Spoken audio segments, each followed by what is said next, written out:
Welcome back to Barnard Babble. Hey, everybody. I hope everybody's doing well. Yeah. We took a little break, if anybody cared, but we're back.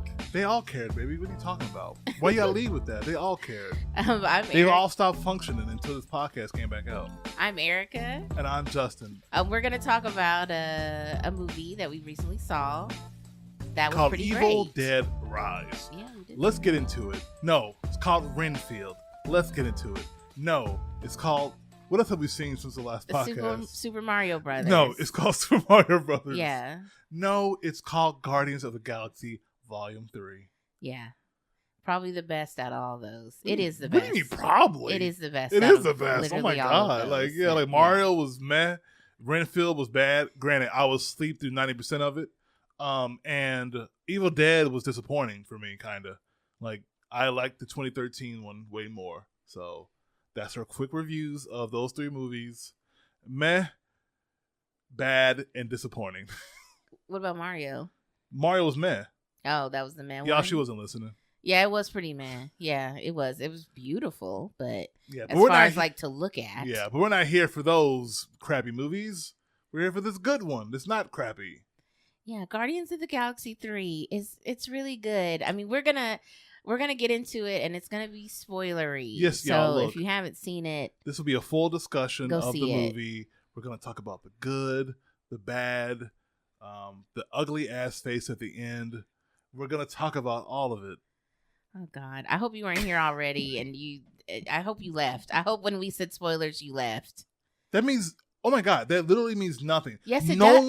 No one who hasn't seen this movie knows what I'm talking about. They're gonna expect things now. That could mean anything. No one knows what that means. So I can't go see the movie now.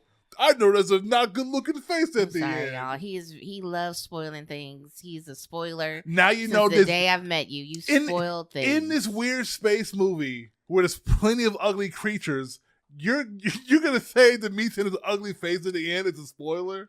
It is. For not. anyone that has a brain and has seen the trailers, Wow. yeah. So now you're putting down people who don't happen to understand or who don't get it. Now you're putting them down. All you have to do is think about it. Anyone who doesn't have a brain. All you have to do is think about it. That's all I'm saying. Wow. Anyway. Guys, listen. It's her, not me. I'm the good one of the two. Anyway, Phase 4 of Marvel was awful. We all know this, right? It was not good. Wait, isn't this Phase 4? Or this is 5. This is 5? I believe we're in Phase 5 now. Okay, excuse me. I believe that's true. Now I'm doubting myself. But I think, what was it? Black Panther was either the first or the last movie of Phase 4, Phase 5. I don't know. I think Black Panther was the first or something. And that was okay. It was all right. Yeah, Black Panther. It's funny because I think we both enjoyed it when it first came out. We watched it in theaters, and you cried because, of course, you did because of everything going on with Chadwick and just the movie itself. Brought out some emotions. But after we saw it, did we even ever talk about that movie for real? No, I mean, we did do a podcast episode. No. I don't mean that. I mean, just like you and me randomly talking about, man, that was a good movie. Or we'll bring up a joke or something from it or talk about it. No, anytime we talk about it after that podcast, we're just like, man, Ironheart really didn't work. Or this and that was bad. Or, you know, it's like, or this, or like little nitpicky things that we think about later. So, not great. Not a great start. No. But we are going to spoil Guardians of the Galaxy 3 all the way through because the movie is really, really good. Go see it. Come back. Listen to this. Or if you don't care about spoilers, enjoy us gushing over a Marvel movie. It's been a while. It's been a minute. And I'm sure it's been a minute for a lot of people, too, to be like, you know what? That was a pretty good Marvel movie. They used to have lots of hits and something happened. The quality dipped severely. But I think James Gunn was like, nah, I'm not having that. Like, if we're making a movie, I'm making an actual movie with a good script, with good visuals, with rich characters, character arcs, and we're going to take our time. And kind of some dumb dialogue here and there. Some oddly written things here and there. Oh, yeah, there was. In my opinion. Also, just to clarify, Phase 4 ended with Black Panther. Yes, okay. And the first movie, in fact, was Ant-Man. and the Quantumania. Quantumania. That's the way it's spelled, y'all. Look it up. Yeah. That is not a good start. No, that is not absolutely a good start, awful start. Which we had an episode on that. It's trash. It's not good. It's absolute trash. They should be ashamed of themselves putting that mess out there to the public. Absolutely ashamed. So we can easily say, this is non-spoilerly right now, that Guardians is better than Ant-Man. It is, yeah. Yeah, there you go. It is better than Ant-Man. So that's it. We're gonna spoil. Here we go. So if you're here now, it's just because you want to be, and thank you. Yeah, we appreciate it. You can't blame nobody but yourself at this point. Hit the like button. So anyway, Rocket Raccoon almost died. Oh my God, I was so scared. Sorry, what were you gonna say, baby? Because it's start in order. Go ahead. It's just good stuff. So the movie starts. It is Rocket's movie. It's. I mean, I would say it is. Because he's in it the least, but he is. Modern day current Rocket. He's in it the least, but it is about him. Yeah. Yes, I would say that it is. This is his film. The movie opens up on Rocket, and his cute little raccoon face, and he's listening to what's the song? I knew I would do that. I'm not gonna remember any of the songs. I'm just letting you know right now. If you're asking me with any of the songs were, I know you were loving the soundtrack, and I enjoyed it, but I don't remember any of the songs. Oh yeah, it's Radiohead. It's Creep. I knew I was gonna forget because my brain just doesn't work when I wanted to. Sure, yeah. But it's like one of my favorite songs, and I was like, watch me forget the name of this song because it's one of my favorite songs, and we're doing a thing, and I will forget. And it was the acoustic version, and I cried. I literally cried, like just the first couple minutes of the movie. Yeah, you were too in it. You were too in it. Like you were like, I am in this. Please take me away. Well, you love the Guardians movies. The first one is one of your favorite Marvel movies, right? Yeah. Would you say it's your favorite Marvel movie? Would you say the first one is? I don't know if I've ever thought about what my favorite Marvel movie is. Really? That's kind of crazy. Which is really funny. I really loved Avengers when it came out. I watched it like every day. There was like a really pristine copy online, like as soon as the movie came out. Okay. That was uploaded to the internet, rest in peace, Pirate Bay. And I would watch it every day. Damn. For like a month or something like that. I watched it a lot. Like, what? I really loved it. That's bad. Well, no, at that time, we had never seen anything like that. We as a society had never seen. And they had built up with these characters. And I remember, that was one of the first times where I was like, please just let me live so I can see this movie. Just let me live so I can watch this movie, I don't know I don't remember what my first please let me live so I can see this movie or event or TV show or for me game is, but that's funny that was one for you. And I remember just sitting there in the theater in disbelief, especially when the Hulk first appears. Yeah. And they build up to him perfectly. I'm always angry. And Mark Ruffalo he does such a great job. He's so unassuming. It's Mark Ruffalo. He's precious. And then when he turns to the Hulk and it looks so good for that time, it's not bad now. Yeah, now it looks like a Lego movie. Yeah. The effects aren't that bad, but it looks not. It was just like, wow, we did it. Like, we've come this far in technology and in nerddom. Yeah. Like, my nerdy butt, I'm like, wow, look at all these people here. Like, it was just like, everyone is enjoying the things that I've always been enjoying. You just stood up and said, my people! Well, it was great. It was great. But yeah, no, Guardians probably is maybe a top 5. I think it's top 5. I bet it's top 3. It's probably top 3. I think it's because if it's not Avengers, I get it. Avengers, that's special to you. I feel like the Guardians 1 would be number 2.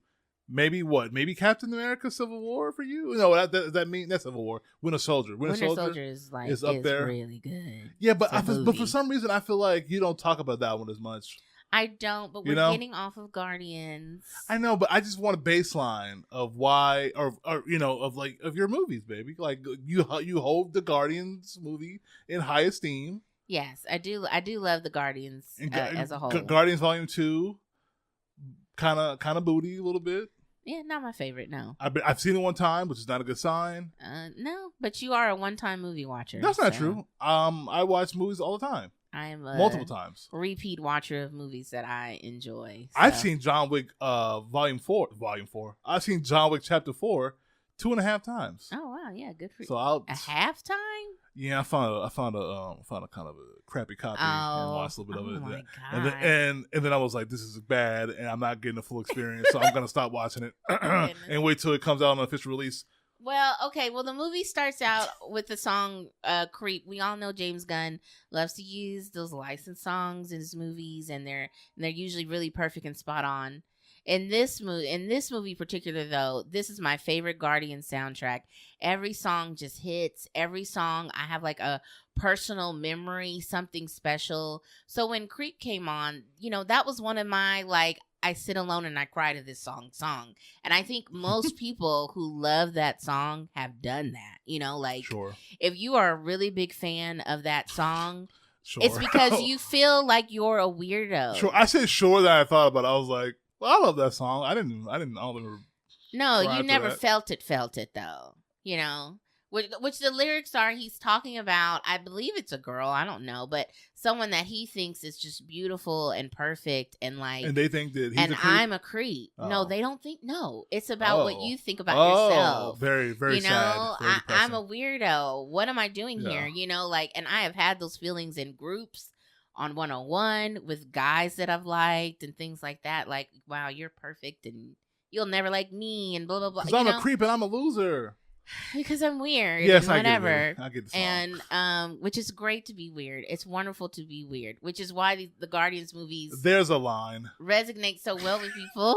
Because there is a line. There's a line. There is definitely a line anyway, of weirdness and that you don't want to cross. But you're right, though. It's starting off like that. Yeah. And so, I love that song and it's Rocket. And if you've been following along with these characters, you get why Rocket would be sitting there by himself listening to this song, looking at all these, entities, people. There are aliens and stuff. Everyone's weird, there. But it was just kind of like, dang, Rocket, like, no, I was just like, you precious baby, you're wonderful. Like you are weird, but it's great that you're weird and it's great that you're different and you do belong here. And I mean, and I did start crying because I was just like, and they played the whole freaking song. They pretty much did, yeah. They did. They played the whole song from start to finish. I was really impressed. I mean, you don't really, usually if they do that, it's in the background. You don't hear it. But the song was very prominent. Yeah. And I will say, like, we were talking about that after the movie was like, this. It's not a subtle movie. No. There is no nuance in Guardians of the Galaxy 3. It's pretty much, we will tell you how to feel. We'll tell you how we want you to feel. Yeah. Here's exactly what's happening. And a lot of time that can be very annoying in a movie. But they did it here to where it wasn't. The most part, it wasn't annoying. And maybe it's because you're not just dealing with, every person isn't just a human, whatever. It's like you're dealing with aliens and, and some of the aliens, the whole point is that they aren't subtle like Drax or, he right. He doesn't do metaphors or, analogies or whatever. Yeah. But like, maybe that's why it didn't. That is one of my complaints about the movie is some of the dialogue and some of the way, some of it, I was like, it feels too on the nose sometimes, or just they would belabor the point. Mm-hmm. But there's a lot they got to juggle. They got to, they got to deal with the whole Gamora of it all. If you hadn't seen every single solitary movie, Marvel's movies and the holiday special. Oh my God, it's been several years since several years. Yeah, true. And so it's like people are like, "Huh?" Yeah. There's gonna be people in the theater like, "Gamora's back." Yeah, who's this dog? Didn't she get yeeted off a cliff by a Red Skull man? And their brother and sister, Quill and Mantis. Yeah. So it's just, and they dropped that brother and sister. I mean, they dropped the words brother and sister a lot in the film. Like, that's your brother. That's your sister. But was that established in Volume 2? No, it was established in the holiday special. In the holiday special? Yes. Yikes. Yeah, exactly. Okay, yeah, well, okay. Yeah, exactly. So there's a lot going on. There is exposition that they have to do. Kevin Bacon, y'all. Kevin Bacon. Well, they don't mention Kevin Bacon, but yeah. Oh, he's in there. He's in there. They mentioned Kevin Bacon in the third movie? In the credits. Oh, they did? Yeah, see, he was in the credits. Just like a picture of him. Oh, just a picture. Yeah. Yeah, anyway. There's a picture of him. But they introduced another character in this movie, Adam Warlock. And I don't know anything about that character, like comic book wise. Do you? No, he's a big deal, though. So, like, we're fans of Marvel in these movies, but we're not like diehard comic book fans and who know the lore in and out. I thought Adam Warlock was like pretty different in the comics. I think he is pretty different. Is he a good guy in the comics? I think he's a good guy that struggles with like, I have all this power and what if I ever turn bad? I think he's one of those kind of characters where he's like, I don't want to be bad and I need to learn why people love and feel, you know. I think he's kind of a character like that. Yeah. Well, okay, so like, yeah, you know, and I know he has an Infinity Stone, but in this movie he does not. He's have as strong as hell. Stone. Well, no, okay, okay. So it starts up a rocket. He's he's sad. Whatever. Yes, he's a creep. He's a loser. And you know, and they're on their what? I guess their home Nowhere ship planet called Nowhere. It's that head. So the skull of a celestial. So you know they're there and they're just building it. They have their community. They're building it. It's you know it's all the Guardians you know and love. They're back together if they aren't dead. And rest in peace, Yondu.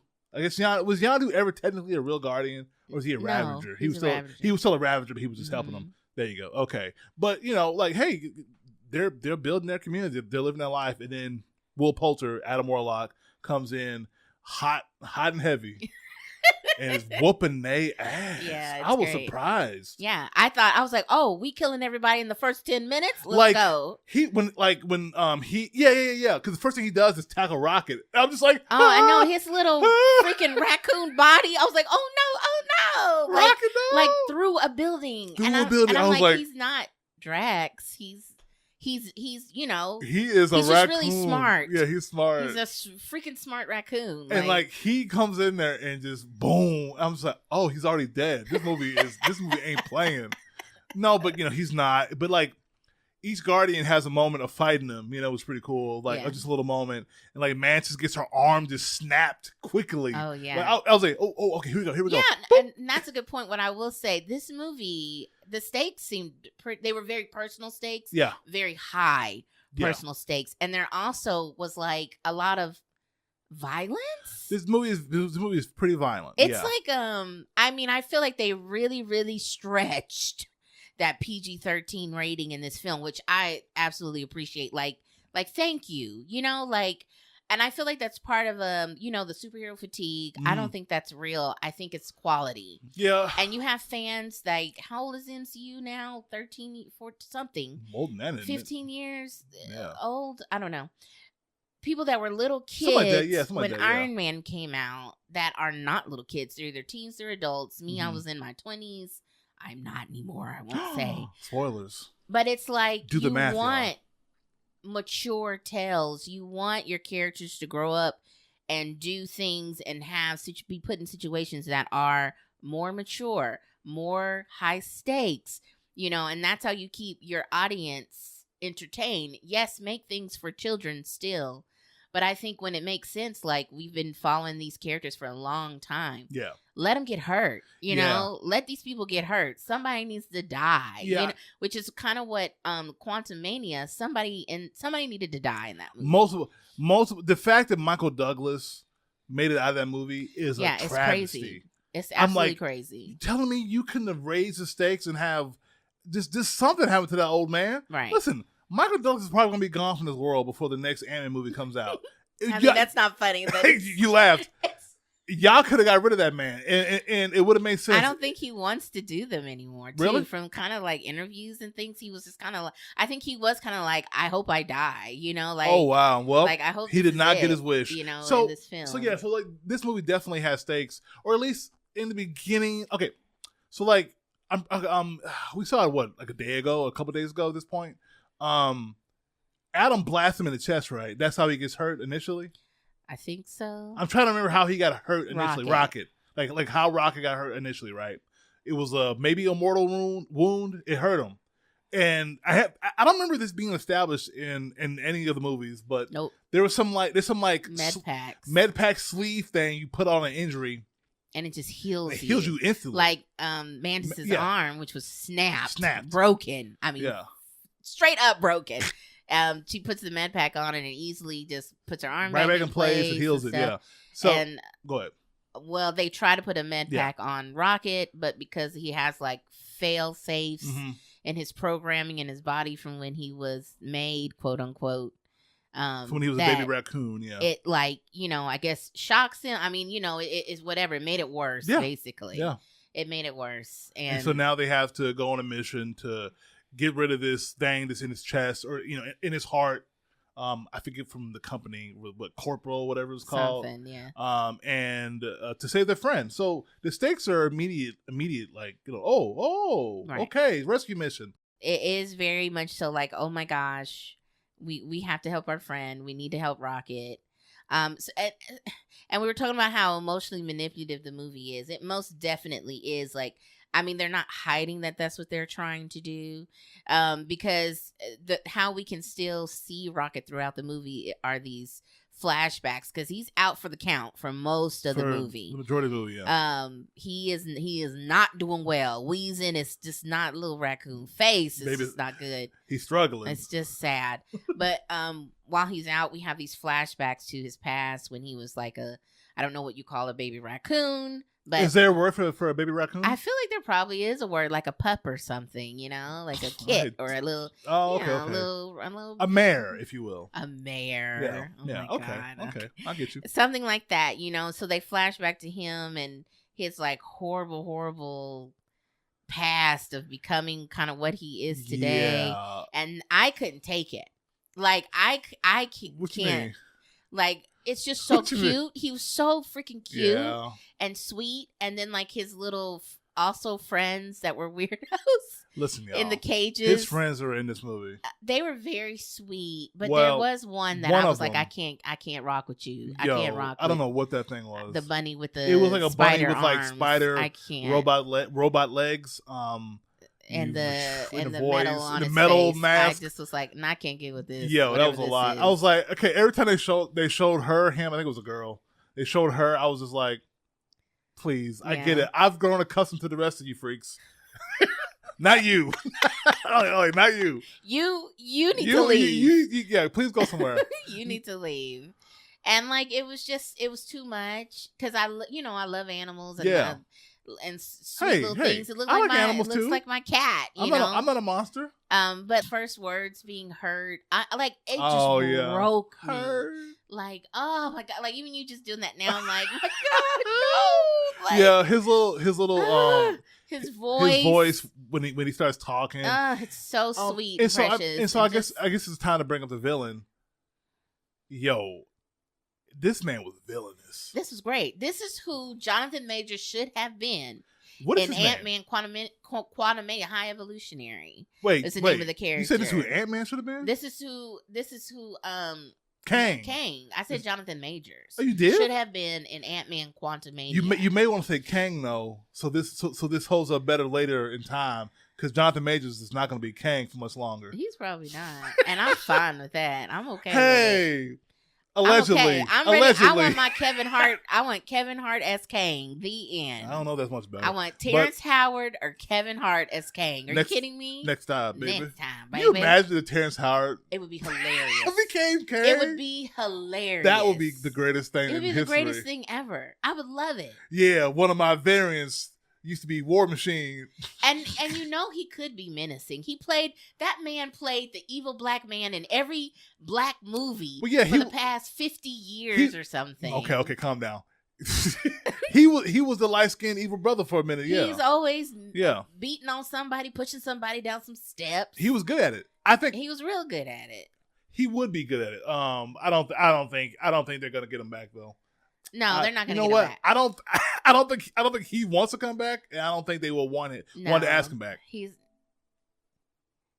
done. He's done with Marvel. I'm sure of it. But, so the villain, this guy, so his character in the movie is called the High Evolutionary. Y'all, okay. I don't know how to pronounce this man's name, baby. Yeah, go for it. I don't know. Chukwudi. I can't even see it from here. Chukwudi Ijua. Listen, we're gonna call him Chuck for the for the rest of this review. If we talk about the actual actor, listen, beautiful black man named Chuck. He did a great job. Perfect teeth. He was in Peacemaker. James Wood is, I think James, certain directors are known for James Gunn. Did I say James Woods? You did. Have I been doing that? It's the first time I've done that? No, that's the first time. Okay, good. Okay, James Gunn is known for reusing, actors. Like, hey, if he works with you, he likes you, he will, put you in another movie. Yeah, his wife was in this His wife apparently is in every one of his things, and which is, hey, good for her. But he was great. He was great in Peacemaker. He was great in this, which for some reason, though, me and Erica didn't realize that that was him until like yesterday or whatever. We were like, hey, wait a minute. Wasn't that for Peacemaker? Yeah. But no, he was, it's interesting, though, because villains nowadays have to have, or at least a lot of people want them to be a little more, I don't know if nuance is the word, or you want to be able to say a lot of times, I feel like, is, hey, this guy was right. Or I can see his point, or he went about it in a radical way. But this this guy's overall plan, like his goal is just he wants to create the perfect society. He wants it to be perfect. And you don't get like a backstory as to why he wants it to be perfect. You don't get like a tragic history of his life, which is interesting. Yeah, which is interesting. Do that. So like, I think James Gunn. I'm gonna say Woods again. I don't know what's going on. James Gunn. It could be one of those things where like there's so many characters, you had to juggle so much. Maybe he was like, look, we don't have time to make this the most sympathetic villain, or for you to even want to empathize or sympathize with him. Mm-hmm. They're just like, look, he's a bad guy. Some people are just evil. This guy's evil as shit. He is kidnapping creatures from around the world, from around the universe, and experimenting with them. He wants them to be smart and peaceable and subservient, but he wants to build a society. Like, he visited Earth at one point and he was like, wow, beautiful art, beautiful music, some of the best in all of the galaxy.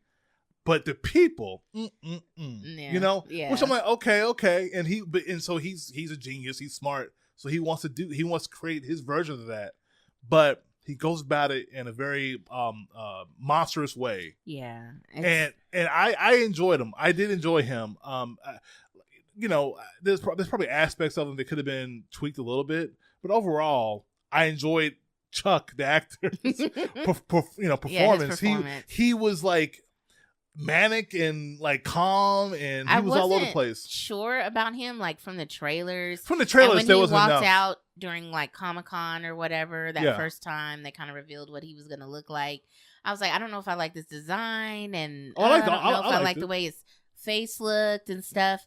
And I just wasn't. I was like, I'm not gonna buy this guy as a villain to me. Really? Like with weight, just something about him. I was like, the stretched skin over like the metallic head. Was too much. I don't know. I was just like, I don't know about this. All right. This seems like a downgrade. Well, it's definitely not a downgrade to the first villain in freaking Guardians. Good Lord, that guy. What was his name again? Awful.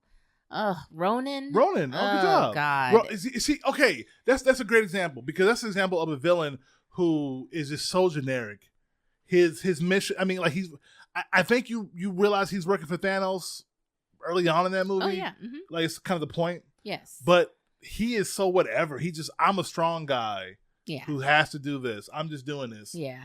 But like I said, like this guy, they've given him something a little bit. At least, and if anything, just the performance elevates the the character.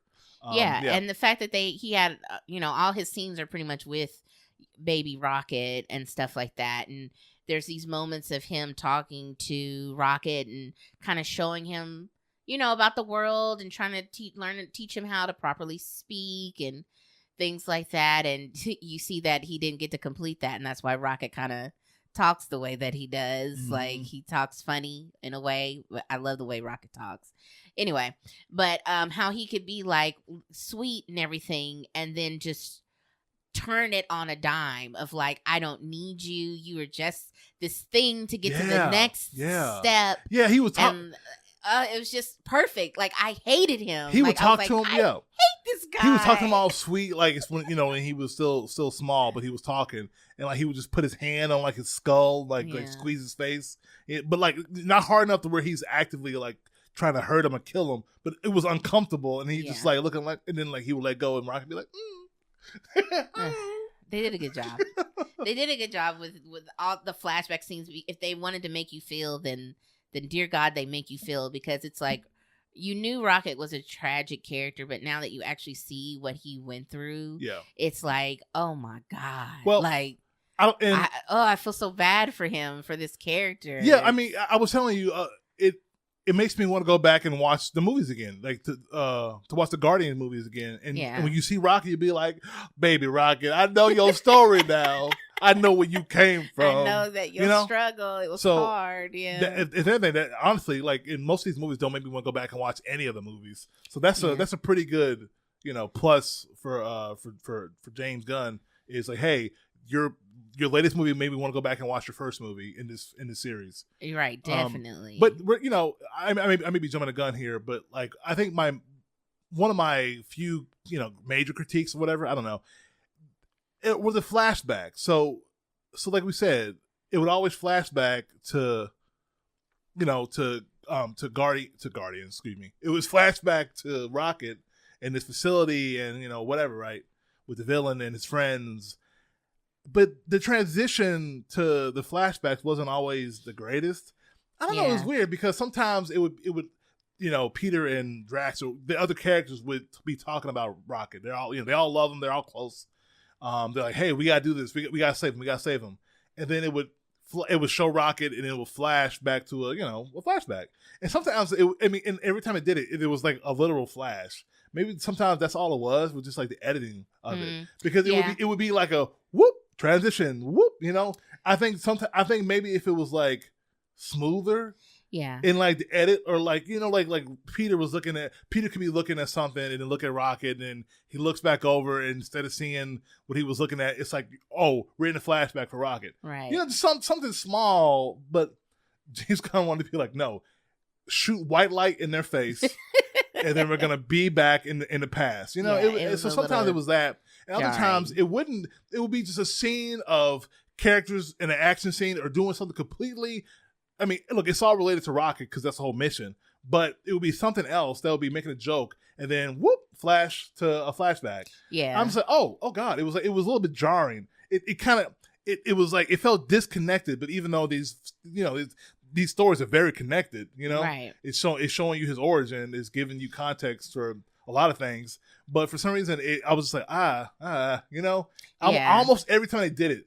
But and it's weird because I enjoyed all the scenes of his past, but it was just how we got there. Sometimes it was weird. I don't know if it's nitpicky, but I don't know. That could have been smoother to me. Yeah, it could have flowed a lot better. That stuff could have flowed better. It almost seemed like they were Russian flying through the movie a little bit. Something. But they did also take their time, I felt like too. It was weird. It was a weird combination of him probably trying to fit in as much of what he wanted to tell. Yeah. In the time frame to not make it a 3-hour movie because it was a longer. It's still pretty long. 2.5 hours, maybe. Yeah, it's something like that. Yeah, 2.5, I believe. It's some change. Yeah. And sometimes you feel it, sometimes you don't. So I think for the most part, I didn't feel it. I told you, like, right when the movie was over, I was like, yeah, it kind of felt long to me. But I think that's more just like a me problem. Like you know what? I'll say this. I can get tired real quick. Even if I'm doing something I enjoy, like watching a movie, right?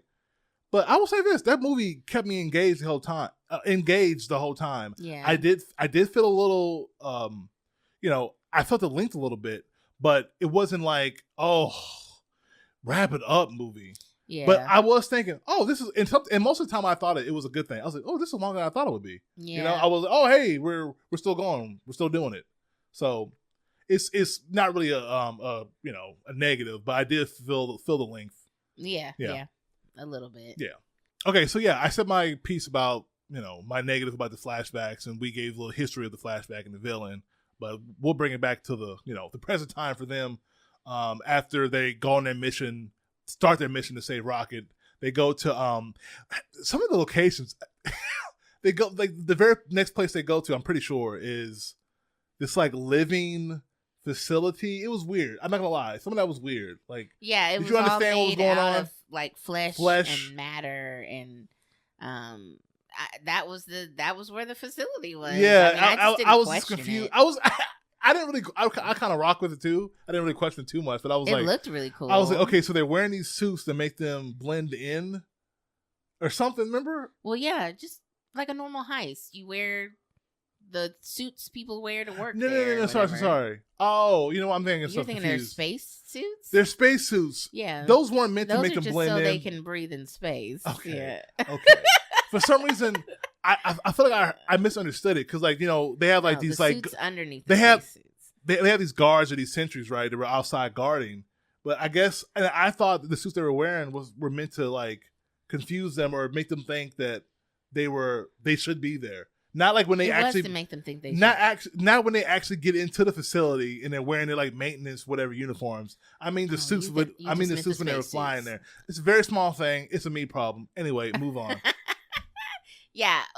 Yes, big fleshy floating eyeball almost looking thing is where they were keeping the fail safe or whatever for Rocket's programming. Sure. A slight MacGuffin. Yes, it is. Yes, they have to have a reason. It makes sense to go get they gotta get the thing or whatever. You need a who's what's it a thingamajigger. They need a thing, yeah, code or something. Sorry, I we're talking about, so it's making me remember things. I get it that you have to talk about like the whole Gamora of it all, but like him just going on and on about we used to be in love. We used to love each other. I don't know. I felt like that was exactly what Peter Quill would do. He's an extremely insecure person. He misses Gamora. He can't function. And there she is. She's right there. And he's like, what can I do? Sure. Like, be with me. You're right. We were in love. And she's like, I am not that Gamora. And I thought they did an excellent job of like making you feel like making you feel like this is a different Gamora. This is not the Gamora we've been with. Sure. This is a different, it's her, but she has not gone through the same things. Like I felt like Zoe Saldana, is that what I'm saying? She did really well with like being her, it's her. You know, but also the vibe of like, oh, no, this chick is different. Yeah. Like there's a scene where she throws Peter across the room. She's about to either punch him or stab him or something. So you talking about a different name? And they cussed in this movie. Like, and they've cussed in Marvel movies before. Yeah. But this was like aggressive cursing. Like, I don't know how to not like it happened a lot, but when it happened, it was just like, that's real. Like, I bought it. Like, oh, yeah, this is exactly what Gamora would say right now. Yeah. She is pissed. She's scared. She's feeling all these different emotions. Emotions? I wouldn't gonna say that. Emotions. All these different emotions. And I just am like, thank you. You know, I just appreciate it. I know some people are like, it's crude and it's children's film and we don't need all that. Are people like, hey, there's too much cussing in this? I have no idea. I don't know. Oh, you're just saying that some people would say that. I'm sure there are families and stuff that are like, well, wow, Listen, lady, I'm sorry. I thought you had receipts. Okay, calm down. No, I don't have receipts, but I know. You're right. People are. One of the funniest moments, the funniest moment in the whole entire movie, I'm sure everybody in that theater was laughing. Involved Peter and Nebula trying to get into like an old school like regular ass car, and Peter was already in the driver's seat, and Nebula didn't understand how to open the door. That was great. He was just like, open the effing. She was like, okay, I hit the button. No, now what? Hit this. Open the effing door. That's great. That was the first F word in any Marvel movie ever. Okay, so that's the first one ever. Was the first really? One. Mm-hmm. And see, like, I was saying this to her, to Erica yesterday. I don't remember them adding the ing. Like the ing, I'm for real. Like in most PG-13 movies, you say the F word. You don't add the ing on it. To me, that's like, whoa. That's like, whoa. That's even more. What we talking about? Let us know in the comments because I am just like, what? I'm pretty sure that's even new to PG-13 movies. All right. Maybe I'm wrong, but the point is, either way, it's not a Marvel movie, which makes me be like, okay, yeah. I was shocked, but it was like the funniest. It was the funniest. It was like everyone was laughing, like the funniest scene in that movie, which was also great because dude didn't even know how to drive. He didn't know how to drive. I felt like this. James Gunn knows these characters, obviously. I mean, he didn't create them from scratch, but like as far as their movie representation, counterparts, their movie counterpart versions of them, it's like everyone does and acts the way that they should act. And I always love that, and I always appreciate that because when you get in your sequels and you get, more of these Groot movies and characters seem to change in weird ways that they wouldn't, and say and do things that they wouldn't do. And you just don't get that in a Guardians movie, and you especially don't get it in this one. Everyone acts the way that they would act, and they respond the way that they would respond. And it's just really endearing because they're just they're not Superman, they're all extremely flawed characters, which makes them really relatable. Yeah, and we were kind of going beat by beat a little bit there for a second at least. Hey, from this scene and this scene, we're kind of all over the place now. It's what we do. But like most characters, I feel like had something to do in this movie. Like they had their moment, Oh yeah, which can be hard in a movie with this many characters, and you have to balance and whatever. Like I feel like the only character who I feel maybe was underserved in this movie. Who? Yeah.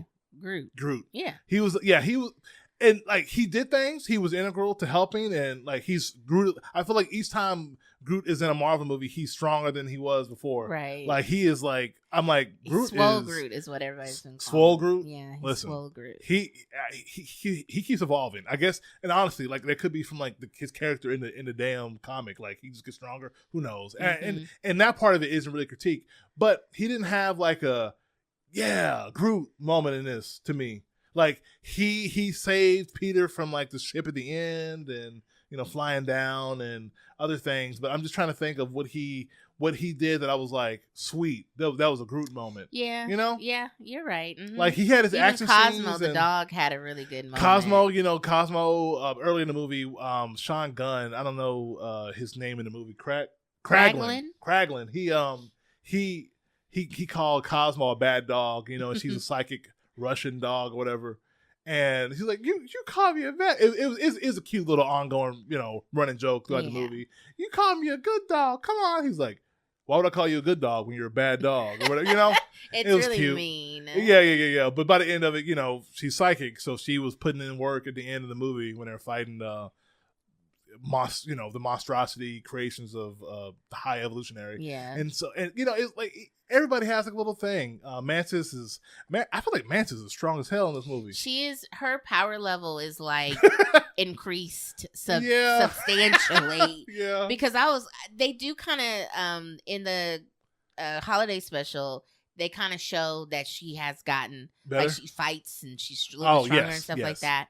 And but I forget, like when she started fighting, she's like, no, let's not fight when they get to the science meat factory body. I don't know what you call that place. Oh, sure. When they get there, she's like, no, let's not fight. Let's just, this is help. And Drax is like, no, let's fight. And she's like, oh, okay. Yeah. And she's just swinging around and kicking people and making them dance and do all kinds. She is such a fun character. Once again, James Gunn is really, really good at like, oh, this is your power set. Yeah. Well, then let's freaking like do this to the max. How can we use you the best way possible? And he's just really, really good. This movie, and I didn't tell you this, when those credits rolled, all I could think about was like, I'm so excited for the new DCU. Oh. I am so excited. Oh. Because he is, he is going to do such a good job. Now, there's probably going to be some misses. There's going to be a movie that... For his sake, there better not be. I know, that probably people won't like, but I really do think, this guy knows what he's doing. Yeah, you're right. It's true. It's like, hey... For some reason, if you forgot, I am good at this. Like James Gunn is like, hey, I'm good at this. I know how to build a world, and you're giving me, quasi free reign to, I know it's him and his partner. I forget his name, but it's like, okay, yeah.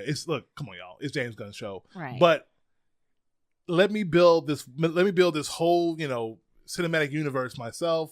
I know how to do this. Obviously, he's gonna have help. But let him.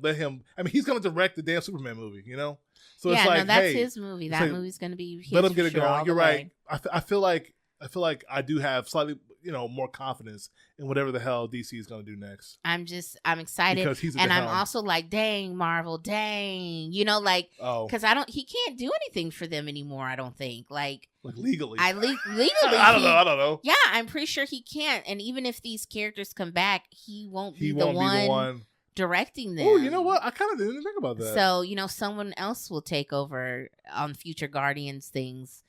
So that'll be really interesting. They say Kevin Feige's very happy for him. First person James Gunn called was Kevin Feige when he found out he got the DC job. Yeah. Like, he was his mentor. Like, they're good friends, which also means we could get some crossover stuff in the future, which is really cool. I've been hearing about that, of like, there's been rumblings of if they did a crossover DC Marvel thing, what would it be like? It happens in the comics all the time. It does. Oh, yeah. So, there's precedence for it. They're good friends. Yeah. I feel like there wouldn't be too many like, oh, you gotta pay me this, like Marvel should get 70% of the profits. I feel like they'd figure it out, and I feel like both of them just love these worlds so much, and they want people to love them too. Yeah. So I think like they will, which sounds so shilly of me. What? But it's like I feel like they want to do what's gonna make the fans happy. And the reason why Phase 4 you are a shill. I know. The reason why Phase 4 has not been great is because they put way too much on Kevin Feige. He wasn't able to actually tell and delegate and do most of the projects. Oh, is this what you've heard, or?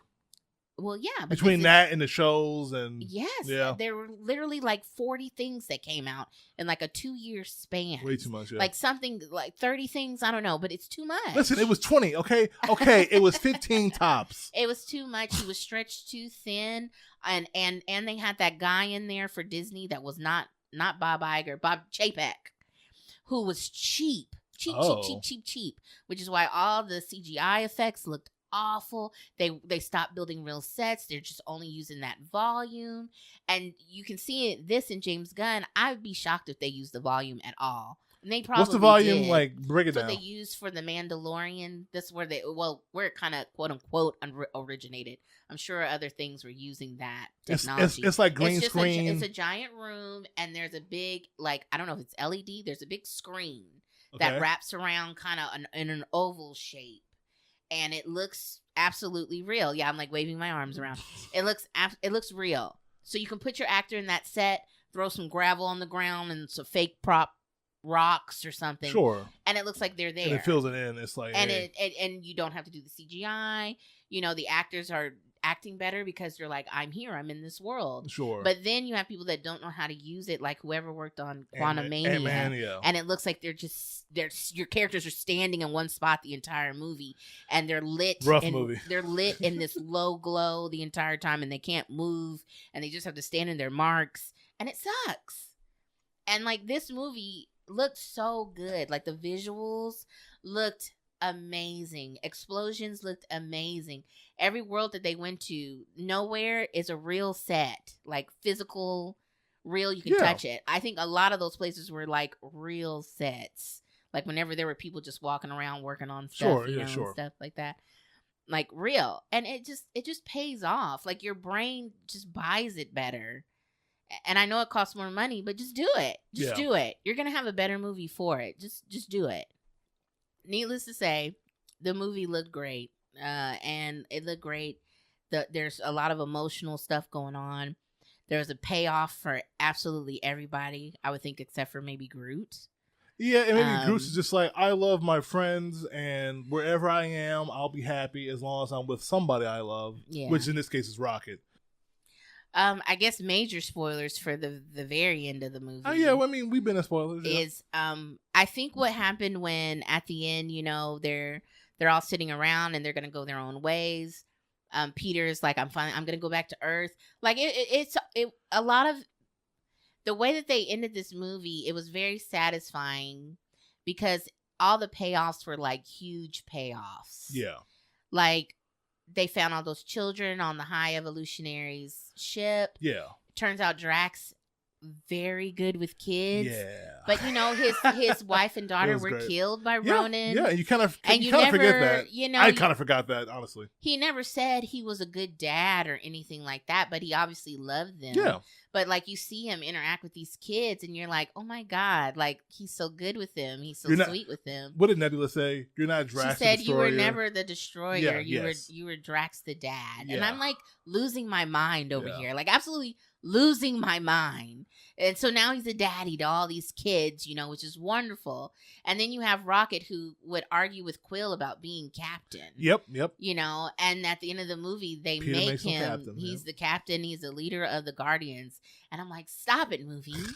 Quit it. Quit doing this to me. They do a good job. You know, and we really haven't talked about Nebula that much, which, you know, is a crime because she's great. She is great. I love that she is a part of this family. She is integrated throughout it, like, and like the fact that she will get upset that Rocket is dying, or you know, like her reaction to him being okay was the most realistic reaction than everybody. Like, I mean, she's crying. She's so relieved and happy that Rocket's all right. And just think about where that character started when you first met her. Awesome. Wow, like what a character arc. That's the dream right there. Yeah. You have this character who I frankly did not like in the first Guardians movie. I told you this. Like, I did not care for her. I was like, I don't even like her. I didn't like her voice. Wow. I just was not feeling her. I wasn't feeling her. And she looks different in the comics and stuff. And did you care about that part of it? Well, I liked her design in the comics better. Oh, okay. And they brought it around. Like with Endgame and everything, and her helping Tony. And Yep. And I was like, dang, Nebula is a day one. Like, she is a real ride or die. Like, that's who you want. That's who you want by your side is Nebula. She's great. Move out the way. I read somewhere, I think James Gunn said, you know, that her really cool, like, I don't know if it's nanotech. That's kind of what it looked like her arm. Yeah. Apparently Rocket built that for her giving him Bucky's arm for Christmas. That's why?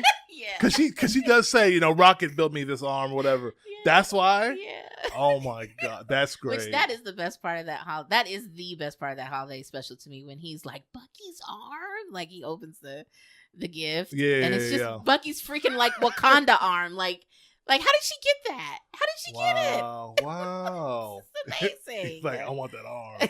I'm going to get that arm. It's just such a great character. character. Yeah, it's good payoffs to people if you've seen way too many of these Marvel properties. Which we have. It really is. It's like, hey, are you a dedicated fan? Yes. Do you remember these little things here and there, like little inside jokes and just little moments? Well, then you will appreciate this movie even more. I think going into this movie, even if you're not like a diehard Marvel fan, I will say this: please at least have seen the other Guardian movies. You would get so much more out of this movie if you at least seen the first three. Well, Guardians Volume 1 and 2, and maybe even a holiday special, and then watch this. I think it will be complete. Like, I know that maybe it's like, whoa, that's a lot. Like 2 movies and a special. Yeah. But for a Marvel property, it really isn't. Yeah. Like for Marvel things, it's connected. It's nothing. It's connected, but honestly, it really isn't. This is one of those Which movies. Which is another reason why I liked it, because there's no setup. For any other than maybe more Guardian films. Yeah. There isn't a setup for like the greater Marvel universe. Wait, hold on. Now you're saying that as a positive. I know. Okay. That's I got you. That was the problem. I got you. In Phase 4. You're right. Because I think you're thinking about old school stuff where it used to be, hey, why you got to connect everything, Marvel? Can't these movies stand on their own? Yeah. And then Phase 4, they were like, what if we do it but do it badly? You know, you're right. It's like they started. Thank you. They started doing it too much, and it didn't feel organic. But also at the same time, like there was no overarching narrative to like the connection, so it wasn't done well. So people like when there's connections, you know, they do. Yeah. Even if they like, but you have these articles and people belly aching about it. But I mean, like the box office numbers and the critical praise usually speaks for itself. Where people like it when it, you know, it's like an overall thing. Like, yeah, man, wow, Marvel pulled off what no other thing in history could, you know? Right. So it was disconnected from pretty much anything else. But if there was some kind of connection to it, if they did it well, I'm sure it would have been good. But anyway. Yeah. So, but it was disconnected. But I'll say this: I didn't feel like there was something missing. Because a lot of times in Marvel movies, and maybe it's because they're in space and they're doing their own thing, right? You feel like, how come, like, hey, where's such and such character? Where's this person at? How come insert character here isn't helping? You know? Yeah. Like, I think about that a lot. Yeah. But it's like, okay, no, like they're off having their own adventures, doing their own thing. Now, one time was I like, how come Thor isn't helping? You know? Like, they did good, you know, like, because it's probably because, like, hey, it's already a bunch of them in a group. You know, it's already a team of people. Right. They shouldn't need to rely on other heroes and other characters for help. but like still, I think it's a what's the word? I think it's a I don't know it. Whatever you're trying to say. Oh probably. yeah, you can't help me. I think it's a positive. So that's rude, but yeah, you're probably right. I think it's a positive that at no point I was like, how come they don't just ask Captain Marvel for help? Yeah, God, don't ask her anyway. I hope the Marvel movie, Marvels or whatever it's called. I'm excited I hope it for makes that. me like her. I really do. That trailer that came out, I was with the Beastie Boys in the back because everything needs Beastie Boys. Man, they are getting royalty checks up the ass. Holy crap! They're old. They don't need to do anything anymore. Just you're make right. money from your music being in movies. Yeah. What are they even talking about? I don't know. I was talking about Beastie Boys, and I lost it. Anyway, y'all, we've this review is kind of / discussion. It's mostly a discussion. It's kind of gone all over the place. We kind of dropped the whole. Hey, what's the plot about? Oh yeah. They go from planet to planet, getting information and getting things to help Rocket. Right. They go to that one organic planet where Nathan Fillion is at. Yeah, it's great. It's not bad scene of it's pretty funny. His scene. Them joking on like having like an idiot for like co-worker, a co-worker / nephew co-worker, whatever. That was I love Nathan Fillion. So and that's like like we're talking about every character has like a thing. Drax, the whole thing about being stupid and being dumb, actually comes into play. Here, and it like throughout the movie, it was one like really sweet size kind of sad moment towards the end of the movie where Nebula and Drax and Mantis are all going at it, and Mantis, Nebula's like, you're stupid, and Mantis like agrees, and Drax says, oh, you think I'm stupid? And Mantis goes, he's like, you think dumb. I'm dumb. Excuse me, I'm so sorry. You think I'm dumb? And Mantis is like, yes. And then he just looks sad, and she quickly touches his cheek, with her powers, and she's like, forget. Yeah. I'm just like, oh, it's sweet. She's like, he's dumb, but he's funny, and he loves us. And I think that's the movie is about second chances. That's what the movie's about. And all these Guardians movies are about your, finding a found family, which and people that love you despite all of your flaws and your mishaps, or the fact that you're dumb, but they love you anyway because you make them laugh and you love them. Like it's just sweet. Like it's just really sweet. Yeah, because like it is sweet, and we're talking about them arguing and stuff. Like they aren't like, and I'm sure people know this, but they aren't like perfect. Like when you watch this, you aren't like, wow, this is some boring like cookie cutter like group of people, group of creatures and aliens together. That's kind of like just stagnant. It's not that at all. It's like, there's plenty of buddy movies, or not even buddy movies, or just movies with a group of people, and you're like, they get along too well, or it doesn't feel real. Right. Like these different personalities would clash this much, but in the end still have love for each other, and he does a good job of showing that. But yeah, we were talking about all the resolutions to these characters, because for the most part they do separate. We said Peter goes back to Earth to see his grandpa and spend time on Earth. Because he, I cried during that. You too. did? I don't think everything got me in this movie, but when he hugged his grandpa, when he hugged his grandpa, grandpa, like, oh my God. Yeah. Pretty sure same actor from the first movie. Really? Looked like it, I think. Which call it, we said Rocket is now the captain. He, he's captained his own version of the Guardians. Because they have that damn planet head, it's like Nowhere. I was gonna say the name. Oh, okay. I'm like, it's called Nowhere. I was gonna say that ship head. So they have plenty of people with abilities and stuff. Especially at the end of this movie, they rescue so many things. They do. It's gonna be interesting. Like, Mantis wants to be on her own because she was like, hey, for years, my whole life, I had to do what Ego said. Yeah. The villain from the second movie, Peter's real dad was Ego, Mm-hmm. right? Yeah. And then like now she was doing what Peter and the Guardians said, which she loves them, but she's like, I've never had to be on my own. I've never had to explore on myself. So she's doing that, and that makes sense. Drax staying on Nowhere and being a dad to the kids, all the kids they rescued on the ship, that makes sense. Mm-hmm. It all makes sense. Groot out of nowhere saying, I love you guys. What did you think about that? I thought that was James Gunn being like, I'm so silly. Like, I'm silly because I get emotional. Like, oh no, here she goes, y'all. Him being like, you've hung out with these people long enough. You now too can understand what Groot is saying. Oh my God, are you crying? No. I'm not crying. I love storytelling. I love good stories.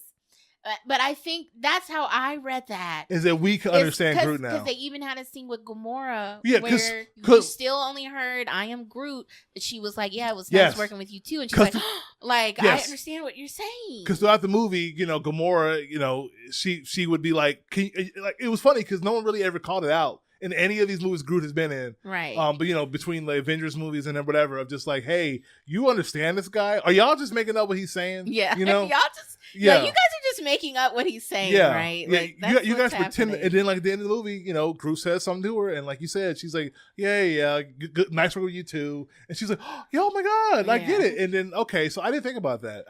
You're right. Him saying, I love you guys is us being in this family now. Yes. The love is there. We cannot understand Groot. We understand Groot. Which is why they didn't react. Exactly. Because, like, if he had just said the words, I love you guys, they would have been like, what the hell? You know how to speak English? Whatever. Right. I didn't think about that. Full body chills. Wow. Yeah. Pretty cool. That's pretty cool. Yeah. This movie was, you know what? A lot of times when we do, like, a review or discussion on a movie in a podcast, a lot of times I'll think about it and be like, you know what? It wasn't as good as I was thinking, actually. The initial high of the movie is worn off. Now we're trying to critique it and, do our armchair, film director, whatever. But talking about it now, I'm just like, well, you know what? It's making me feel better about the movie. That was a really good movie. Yeah, it was. It was solid. We skimmed. Not perfect. Not perfect. There, like I said, there's some of the dialogue, some of the writing choices in it. It's not even big stuff, but it's enough of like little critiques that I'm just like, makes me like tilt my head to the side, or just like little jokes or little moments that I was just that didn't really land. That didn't really land for me. The flashbacks are probably like my biggest critique. Not the actual content of the flashbacks. The transitions, which may, like I said, it may sound like a nitpick, but when you watch the movie, you'll see it. It'd be like, boom, flash, and you're just like, oh, I guess that wasn't organic at all. Yeah. That wasn't natural at all. Right. But like, and honestly, like we've talked about it. We spoiled it. This has been a spoiled discussion. I still will say, see it if you've listened to this and you haven't seen the movie. Really see it. Like, watch there's it. Still so much more. There's a lot we didn't talk about, honestly, to enjoy, and a lot we didn't hit on and talk about, and character beats, and Adam Warlock. We barely talked about him. He's in it, and maybe Will Poulter. I will say this. Great casting. Maybe last critique. Maybe like the Adam Warlock of it all. Maybe is a slight critique because he really wasn't. He was integral to parts of the movie, especially at the end, but. I thought I was gonna get more out of that character than I did. Yeah, me too. I was kind of hoping they didn't have time, and for what I guess the time they did have, there's a lot of this movie. It's like during the credits, I was like, my God, to make a movie, to really think about all the pieces that are required to make a movie, it's crazy. It's crazy that they are even made. But so like I want to be charitable and be like, listen, he had a lot to do. So and maybe, I'm sure he'll be back. I'm sure he'll be back. I'm sure we'll see him again. Yeah, like I mean, like at the end of the credits, we get like the stinger with Peter and his grandpa, and so we know, it says like the legendary hero, Star-Lord. The legendary Star-Lord will return. Yeah, so that's cool. So we know he's coming back, and then like the stinger before that was just showing the new team of Rocket. And I'm assuming it could be all of them, but a few of the new Guardians just, doing their thing and rescuing a planet full of, I guess, I don't know what the hell they were fighting, some big ass looking squirrels. Yeah, I don't know. Anyway, but it's cool. And it's like, one last thing. I know we were wrapping it up. There's a hallway scene in this movie. Hallway fight scene with all the Guardians, all the main Guardians doing their thing. And it was great. And you're just sitting there and it's like, it's pretty shortly after, Rocket is better. And you're just like, oh my God. And he has some good moments. He has some good moments because in it. Because you don't see him as we know him throughout the movie. Film. That's what I was trying to say earlier. Yeah, so it's nice. Like, he gets a nice fighting. That's why people like him when he gets his guns. He likes to shoot. And he's just so expressive and violent, for lack of better word. And you find out why he's violent. You do find out why. But it's just really greatly choreographed, shot well, so cool, and everybody shines in it. Everybody's just extremely. That's some cool moments. Cool, like it's just great. It is a very slick sequence. I'm like, damn, Marvel. I'm like, give me more of this. Do this. I'm like, do more of this. Don't be scared. Don't be this whole cheap. movie. So it's like, what's next? Like, what's the next Marvel movie? Is it Marvels? It might be the Marvels. Dang, yeah. which comes out in November now, right? Because it got delayed. It was supposed to come out in either June or July. It got delayed because everything's getting delayed. I guess kind of into the Spider-Verse, but that or Spider-Verse 2, Electric Black Boogaloo. Yeah, listen, Black Boogaloo. Listen. Yeah, that's next. That's the next true. I guess that's a Sony. You know what I'm saying, woman. You know what I'm saying. They do reference our Peter Parker though in Marvel in the trailer. Anyway, so so Marvels, whatever they're called, that's the next one. And I'm excited about it, even though I didn't even see Captain Marvel because why would I? It was bad. I know it's bad. People said it was bad. It is bad. I watched it. You said it was bad. I did not like it. I trust the opinions of all the people around me. Oh, damn. Like not at all. Damn. But we did like this movie. Before we go off on a tangent, we did like this movie. We fully recommend it. I do say if you want to get the full experience, watch those, at least the first 2 Guardians movies. Yeah. At least do that. So like by the time this one comes around, you watch it, you'll get like at least the majority of like, wow, these characters are great. I too love these people. Because if you go in there blind and you haven't seen those movies in like years since they've come out, you may miss a little bit of that feeling. It's still a super emotionally manipulative movie. Oh yeah, James Gunn knows that. The writers know that. They all know it. Especially if you know. So you'll still feel something. If you have any link to any of the songs in the soundtrack. Oh yeah, the songs. Then will get you will be extremely manipulated to feel things, which is fine. Fine, that's fine. A lot of times when people say that, it's like a bad inherently thing. A bad thing, but it doesn't necessarily need to be that. But I'm just saying, you go in there and they're like, hey.